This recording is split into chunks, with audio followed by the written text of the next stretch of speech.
So here on the phone with Earl Foote, the CEO and cybersecurity guru and chief technology consultant for Nexus IT. And Earl, appreciate you so much taking some time to have a conversation with Greg and myself. We really, one of the things that we talk about, especially at Lemonade Stand, is every business starts as a lemonade stand, and we'd love to have you tell us your lemonade stand story. How did it all begin for you, and what was the genesis of your idea? Yeah, very good. First of all, just thanks for, having me here and having this conversation. And certainly it'd be my pleasure to kind of tell the backstory behind how Nexus IT started almost 22 years ago now. Probably more than anything, just a harebrained idea between my brother and I. And we definitely, started as a lemonade stand, as many businesses do. Most startups, of course, start with no capital. We started with a $500 personal investment. So $250 from from each of us. And we went for it. We saw, several different needs, and it took us some time to kind of nail down our niche and our lane, and decide where we really wanted to play. But in the early days, we definitely saw that businesses, particularly small and medium-sized businesses in Utah, were massively underserved from an IT perspective. And we're talking 1998. Literally there were businesses who were still not operating on computers. And those that, particularly small and medium-sized businesses that were now operating on computers or beginning that digital transformation, they were grossly underserved, and the available talent to them and professional services was very lacking. And so we saw a very good potential lane to add some significant value to the local business community by offering what we call white glove, hyper responsive IT support and services.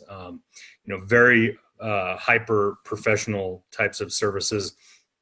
We also, dabbled in retail a little bit. We, did a lot of gaming systems and things like that. We dabbled in the audio video production world.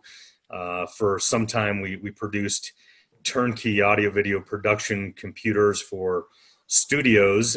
Back in the day, you couldn't buy a computer off the shelf to produce audio or video. They simply wouldn't perform well enough, and all of the bloatware and everything that was loaded on those off the shelf. They just weren't capable. And so we kind of honed a talent to hack up the operating system per se a little bit, really slim down the resources, and became very proficient at understanding how to integrate all the hardware and software for audio video production. And at one time we were shipping audio video production studios around the country and some internationally. But early, I would say maybe around 2004, 2005, when computers kind of caught up with the technology and people could buy them off the shelves to, just install in an audio video production studio, that market kind of went away. And so, we dabbled in a few different things here and there. Really, we've always kind of just settled on the lane of hyper professional, business IT services. And that's really where we've honed our niche and where we add significant amounts of value, in our industry. And we have a little saying, a little slogan. It's something that we probably should use a little bit more in our marketing and stuff, but it's more than IT. We go way above and beyond our client relationship relationships, than just some mediocre, help desk, but we're very, very actively engaged in our partner relationships with our clients, and we look for ways to add value to their businesses in many, many different ways. Whether that's kind of stepping into strategic CIO related type conversations, or if it's just helping them find resources and connections to help their business. Certainly, with being business leaders who have been at this now for 22 years, we've learned a lot of things over our careers. We don't know all the answers. We don't know all the formulas, and our formulas don't work for every business. But a lot of our clients are not as seasoned. Sometimes they come across business challenges that we've seen before, and so we're able to give some advice, right? Able to offer some help, and our clients know, that we're here for, particularly, during COVID. I think that the organizations who are really going to shine and emerge on the other side of this are those who are looking for creative ways to serve their clients and go above and beyond and get outside their box, right? And so this has always been part of our model, but we've really pushed, harder on this during the COVID pandemic on just finding ways to add value. Assessing and figuring out with our clients, how are their businesses affected? What's happening with them? How are their employees and their families affected? And what can we do? Do we have connections, resources, ideas that can potentially help them, right? Yeah.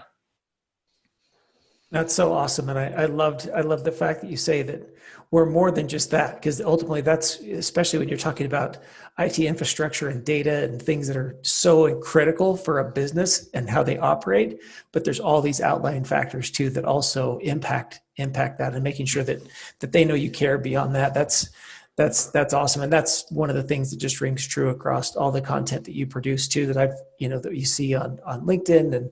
And as I mentioned earlier, the article on KSL, and just your voice being there for someone, because especially during a pandemic or during challenges, they look for someone they can really trust to help them, which is just interesting to think about. What questions are you asking yourself right now, kind of in the middle? Hopefully, we hope towards the end of this pandemic.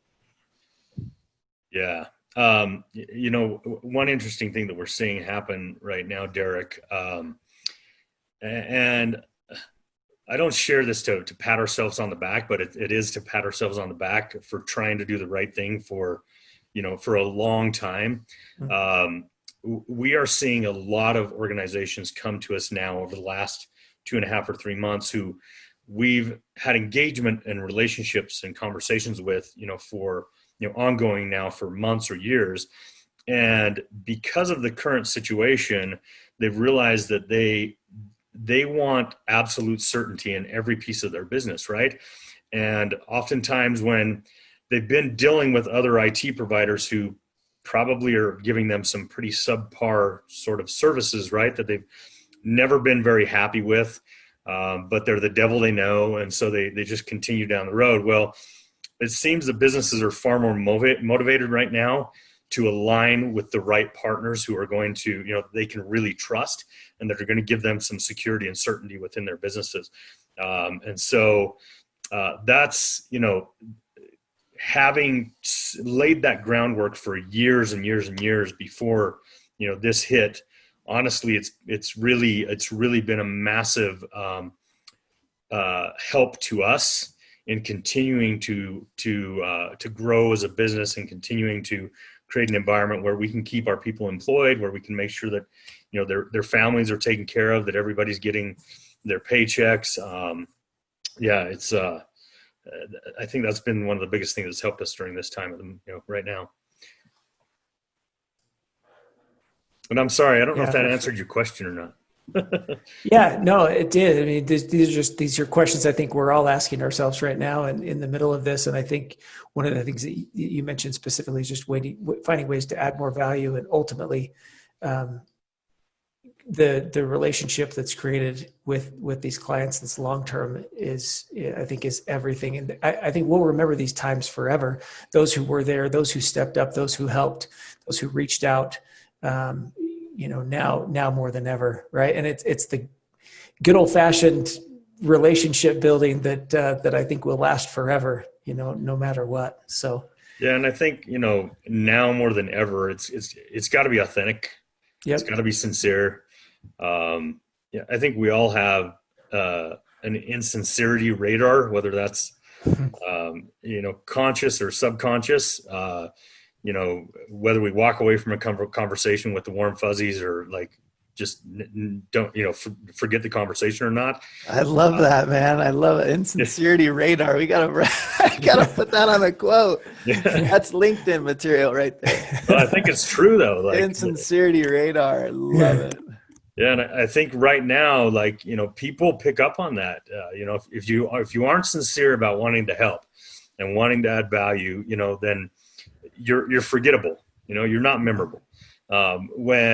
When people walk away with the warm fuzzies after they've spoken to you or your team or whoever it might be, or they've had an interaction or got support from you and it's been a positive experience, and you sincerely tried to help them, whatever the situation might be. That's memorable, and that's what people come back for. Yeah, that's exactly right. Yeah, I love to, I think that it's really hard for companies to sort of like turn on, speaking of the insincerity radar, it's really hard for companies just to sort of turn it on. They think like, oh, now there's a pandemic, we better actually start caring. I think that's the companies that are really going to suffer because it's so foreign to them. And the companies that have been doing this all along, they're the ones that are really going to stand out and be able to, really be able to give their clients what they need. Even they step it up a notch because of the times that they're in. But I think it goes back to company culture and core values that, we care and we do our best in any situation, whether the economy's roaring or whether in the middle of a pandemic. And I think that that's what people, when you talk about people looking for a good partner, that's what they're looking for is consistency. When you can partner with somebody that's consistent, especially when it's things that are so important as your data or your infrastructure, your security, or things like that, that's where people want to be. And those are the type of technology partners that I think people are most into.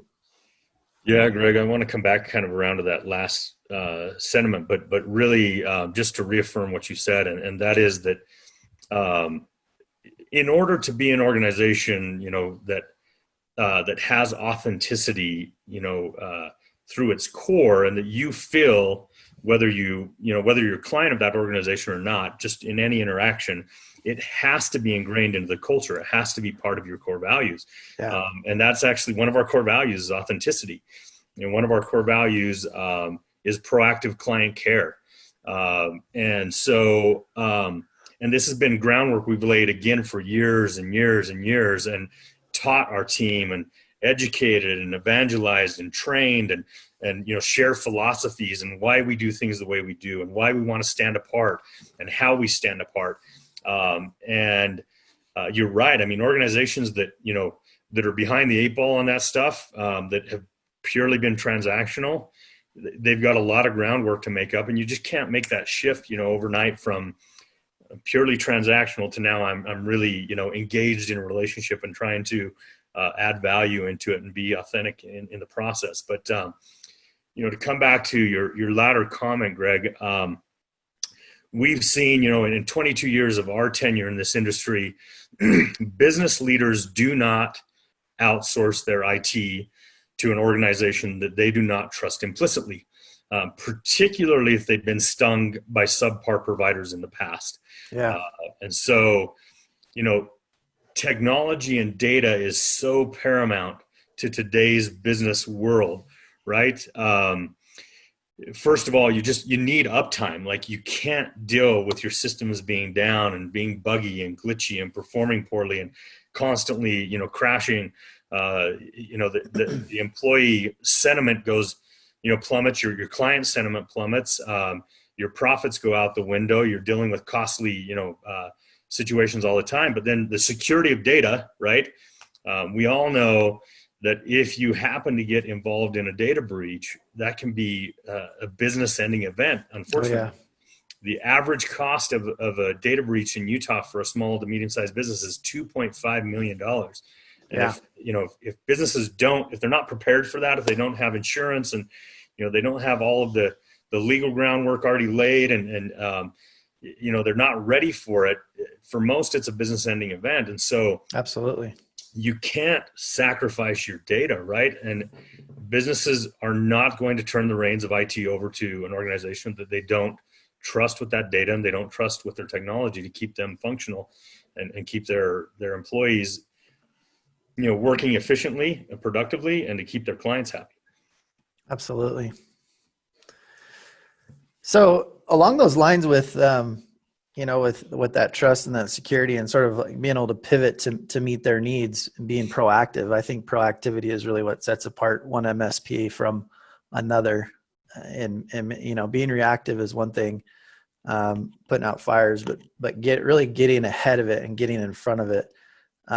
Have you seen the need to do a lot of that as it pertains to remote working with your clients? Yeah, and I think you're right. I mean, I guess maybe two parts to that. Number one is the reality, and look, I don't mean to be overly upfront, but the reality that I've seen in our industry over 22 years is that unfortunately there's a lot of IT service providers or managed IT service providers out there who contract to do something or say they're going to do something. And we walk into those scenarios all the time where their clients are not happy. We take a look and, they've been paying this IT provider for 24 months or 36 months to patch all of their Windows servers and their Windows computers. Nothing's patched. They don't have up-to-date antivirus software. They don't keep their commitments. They aren't proactive. Yep. And that's a game killer in this industry. If you make a commitment, you sign a contract and an SLA, you better fulfill that, right? And you better absolutely. And it's not easy. Like figuring that out logistically, and particularly in our earlier years when we were smaller, figuring out how you cover those bases when you're giving support at the same time, right? And you've got your help desk, and you still need a NOC who's doing all that proactive maintenance. And how do you find the time for everybody to stay on top of everything? Particularly when you're a small organization, it's very difficult, and I understand. But at the same time, you have to navigate those waters, and you got to figure out how you come through for your clients. There was a second thought I had there, Greg, and now it's escaped me. But do you remember the latter part of the question there? No, I love. I was just going to ask, how that pertains to remote working. Because you've probably contracted to do such and such, right? I mean, you just mentioned a slew of items that you might go through on a daily, weekly, and monthly basis for a client. But what may not be involved is sort of the remote working capability, remote workforce productivity, helping clients decentralize from an office that they worked in for the last 10 years, where you've got your server room, you've got your racks and your closet and your servers and your networking and all that stuff. And all of a sudden everyone goes home. And are their home computers secure? Are they issued workplace computers? Are all those serial numbers and is there an agent on each of those computers? Are they secure? Are they patched? Are they ready to go? Or is there sensitive data that's being worked on somebody's laptop at a Starbucks somewhere where someone, breaks into an unsecure network? And, so what are some of the things that you're doing in order to help your clients, become prepared for this remote world now? Yeah, you've just described the nightmarish reality that IT admins and businesses have been thrust into due to the COVID pandemic. Yeah. And suddenly sending all of their remote workforce home. And you're right. I mean, like the quantity of new attack vectors exactly. now is astronomically higher. Particularly when people are working on their own, home computers that their kids are doing schoolwork on or playing games on. And yeah, you've got this decentralized workforce that's now, working in coffee shops. And what about the data? Like, where are they saving data? We're seeing this happen, users that are saving data to their local home. Their laptop, local drive. right? Yep. Yeah. And so what if that laptop gets infected or gets breached, or the hard drive bites the dust, and that, you've got this, maybe they've got dozens of super critical documents that now are lost, right? Yep. So particularly the first 3 or 4 weeks of this, we really were buckling down with our clients to help them navigate all these new intricacies, and security. How do you secure all of these new devices, new work environments? Certainly you have to educate your team significantly, but you got to look at, okay, if we're using BYOD or bring your own device, right? Whether that be a tablet or the family laptop or whatever, we got to get endpoint security on that. We need to put a remote agent on it, and we need to be patching that. We need to probably roll out some administrative controls on that device so that we're mitigating our risk to potential, data breaches and other, things happening. How do you deal with the backup and disaster recovery? Okay, what if you had 8 servers in your office? Now what are you going to do? How are you going to access those servers? And maybe you're not going to keep an office. I know colleagues and clients who have decided now, you know what, this telecommuting thing has worked so well for us. We're going to go 100% virtual 100% of the time. I know organizations who can't and won't. And we telecommuting has always been a part of our culture, but I'll be frank that it's not easy to maintain a super hyper functional team dynamic and culture when you're 100% telecommuting. Our culture has taken some hits, and we've had some team member concerns come up and things over the last few months, and so we've been creatively figuring out how do we work with those things. So there's organizations like us who say, well, while we'll continue to encourage and use telecommuting and allow it, we're still going to have physical premise, and we're going to have team members collaborating physically on site with each other. But what was I going to tell you? Immediately as soon as this started happening, as soon as businesses started going home, beginning of March, we immediately recognized there was going to be a massive amount of new needs. So we started reaching out to all of our clients, and we started, producing content to just educate the public at large. Yeah. On social media and TV and radio, at all these new considerations that the reality is, if you're not intimately engaged in IT day in, day out, you really have no idea. Certainly there's and then how are you going to collaborate and be effective and productive as a team? I don't want to, tout any one product, but we found Microsoft Teams to be awesome because not only do you have your video or phone conferencing in there, but you also can collaborate on documents. You can, work within Excel and Word, PowerPoint right within, Microsoft Teams. You can put things like polls in there. You can plug in other applications like Asana and Trello and, the SharePoint, and, the capabilities are quite limitless for, team collaboration, especially for remote teams, and really, keep and you got chat channels as well, kind of like a Slack, channel, but you got chat channels. And so we've, we were already on Microsoft Teams prior, but we've been using it, heavily during the crisis, and we've helped a lot of businesses migrate to it and get them trained and figure out how to use it. Yeah.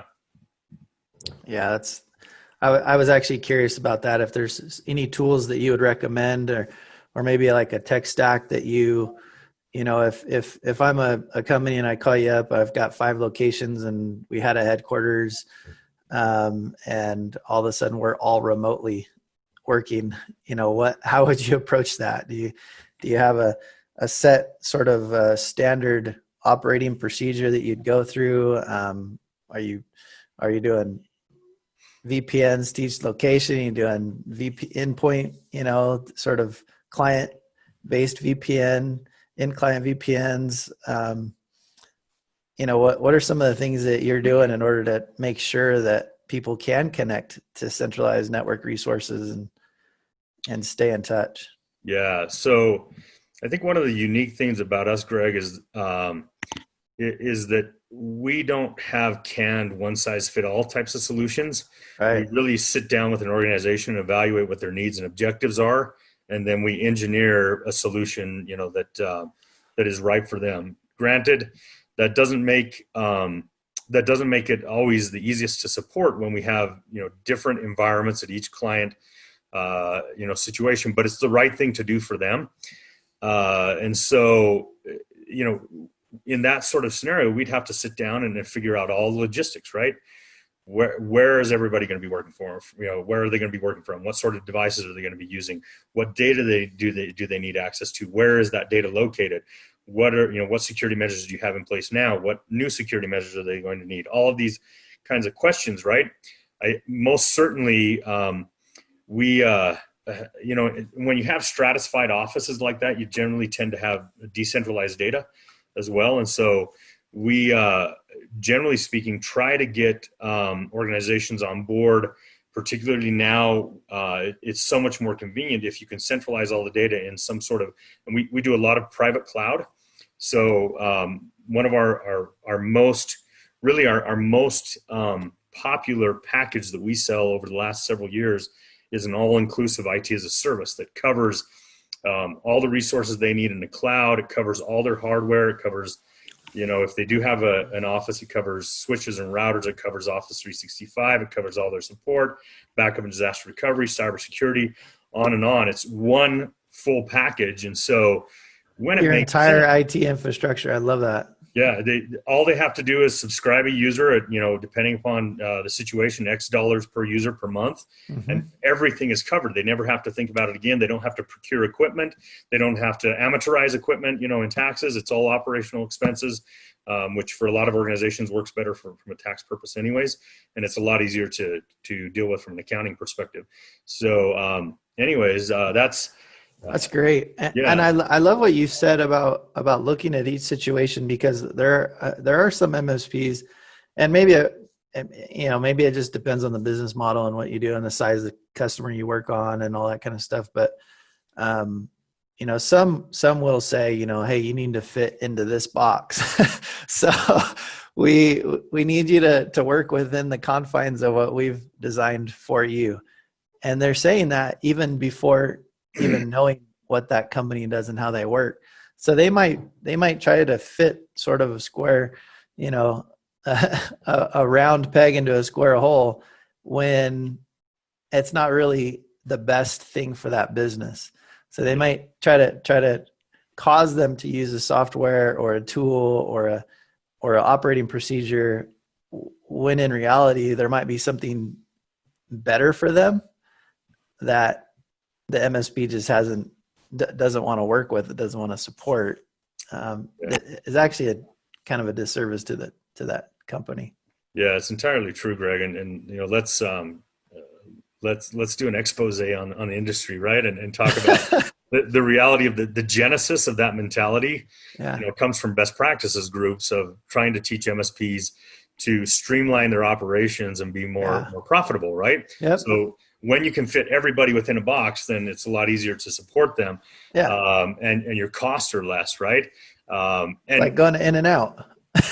Yeah, right. I mean, when your offerings like these three things, which, look, that philosophy is correct, but the reality is when you're dealing, at least we've found, and particularly in this market, we've found that dealing with business to business technology, you cannot take a canned approach. Like, you cannot cover everybody's bases. And yes, most definitely, you need to look at best practices. You need to look at, what are the best practices we need to implement from a cybersecurity perspective? What compliance needs do you have?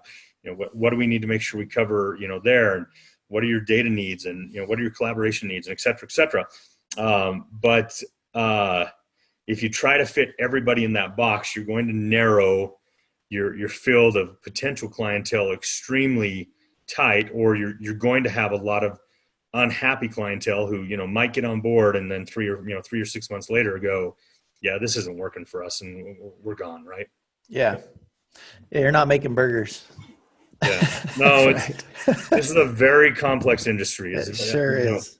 I may be biased, but the reality is, I think that delivering IT support and services is one of the most complex industries that's out there, and it evolves and changes daily. And so staying on top of it is no easy feat. Yeah, I agree. That's one of the things that I was really curious about too, Earl, as you talked about with all of these companies and teams now moving remote.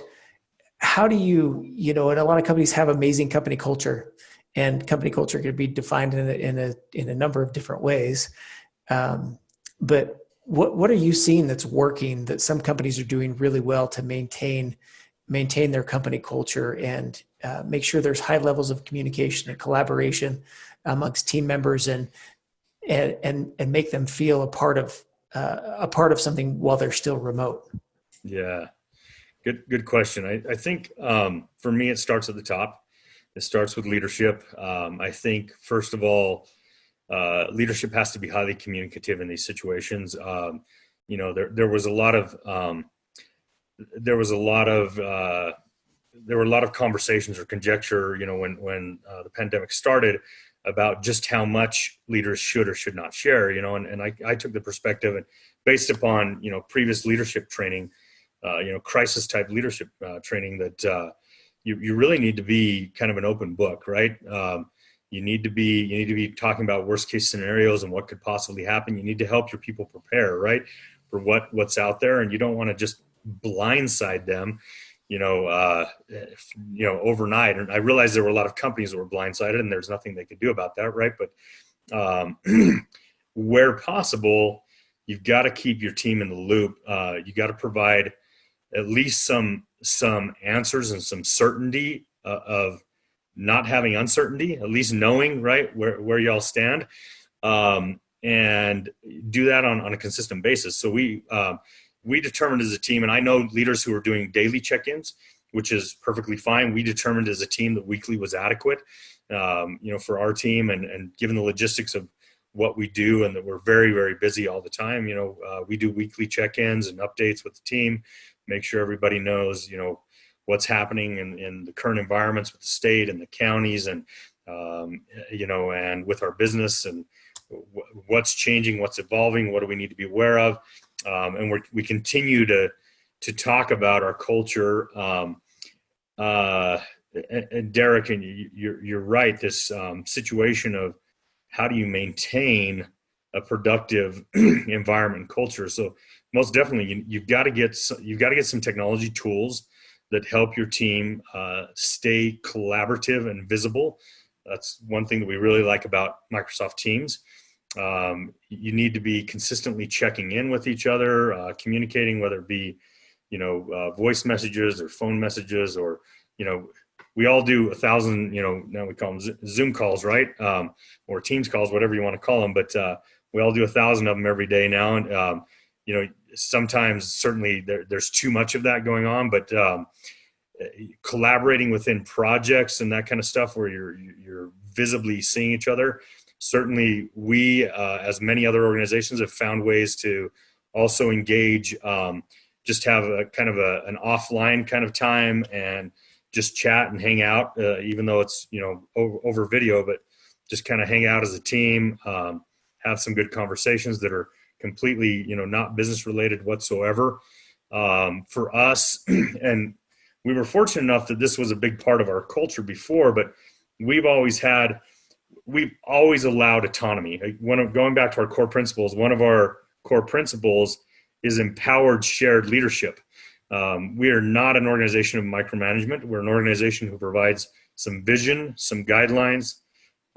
We don't want robotic people. We don't try to make everybody go through every step and every script the exact same every single time. We do provide them, with some guidelines. Obviously, we have lots of success processes or SOPs that help our team, but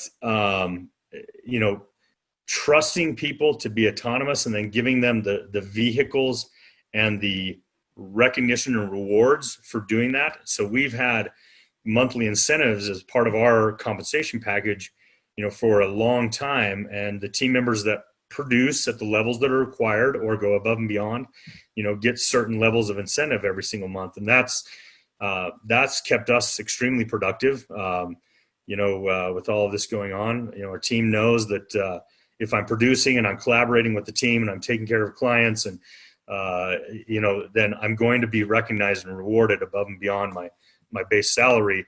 And so, they continue to be very engaged with that. That's awesome. And that's one of the things I just wanted to ask as a follow-on. I think that's so important.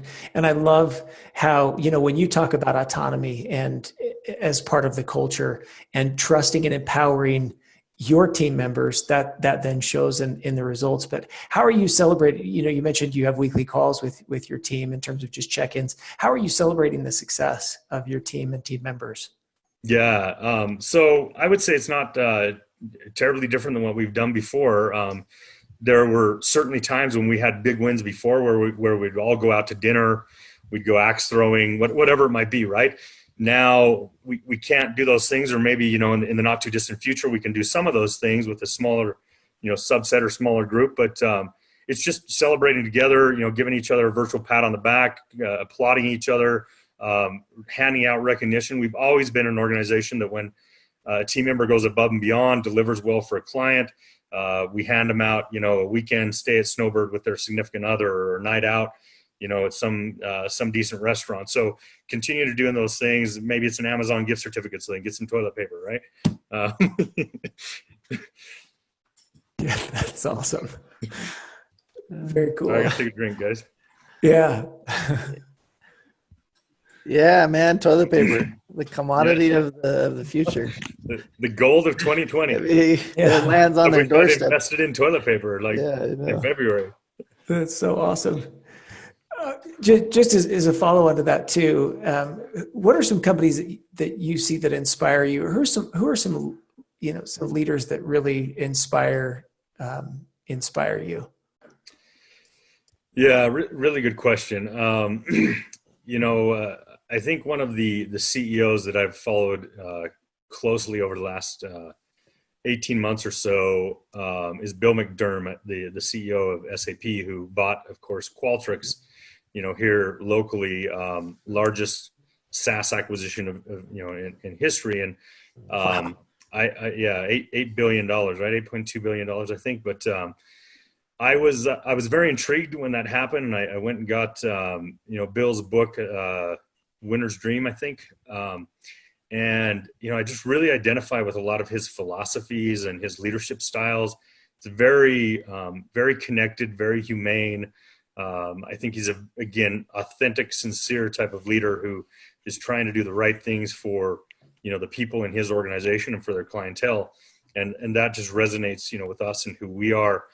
And so, seeing that, I would say collectively our Silicon Slopes community here in Utah, I think has been, I think we just have to applaud, and commend all of the efforts of so many business leaders, particularly, that in that tech segment, that have really gone way above and beyond to try to make sure that their teams, that the public is very well informed, that they're trying to solve problems. Like, they've stepped way outside of their lanes to try to get, how do we get PPE here? How do we solve this problem of shortage of testing, right? And just like, okay, what knowledge do we have? What skill sets do we already have? What connections do we already have? And how can we apply that to these problems? And so I've been just very impressed by, many of those leaders locally. I know some of those companies have been hit. Some of them have been hit very hard, which is very unfortunate. I know that they've had to, some of them have had to make some layoffs, and they've been put in a critical, public light, and that's very difficult, right? I understand there's so much emotions wrapped up when a company has to make layoffs or furlough people. It's always been a very difficult topic for me, to figure out how to deal with. But the reality is, I think most of them are sincerely and genuinely trying to do the right things. But when your business has been severely economically impacted, your hands are somewhat tied. So yeah, just, I don't know. There's a lot of local leaders.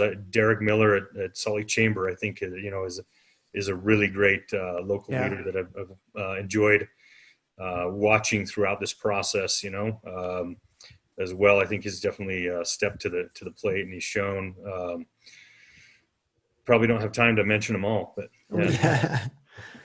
I know as you were mentioning that, just the overall tech community, and that's really one of the things that goes back to the roots here in Utah, right? Is saying what are the resources that are available, and how do we make the most of what we have, and how can we make an impact? I love that. I think you're right on. Yeah. Yeah. Hey, we've got a few random questions for you to finish it off and respect your time. Cool. There, Earl. So, the first question is, what's your favorite word? Wow. Let me think. Technology. No, I would say adventure. I'm a sucker for a good adventure. So That's awesome. adventure, whatever that might be. It can be, those that know me best know that I have a massive itch, massive itch and wanderlust. I love to travel. I love to experience the world's cultures and gastronomy and people. I love getting off the beaten path, and even locally, I just, I love getting to weird, obscure places that people don't go and things they don't see. So I'm always a sucker for adventure, but also in the business, world, I'm a sucker for, new experiences, forging paths that haven't been forged before. And so, yeah. Adventure. That's why you're in tech. I remember my CIS professor in college. He said, "Hey, nothing. By the time you graduate, all the stuff I'm teaching you right now will be obsolete.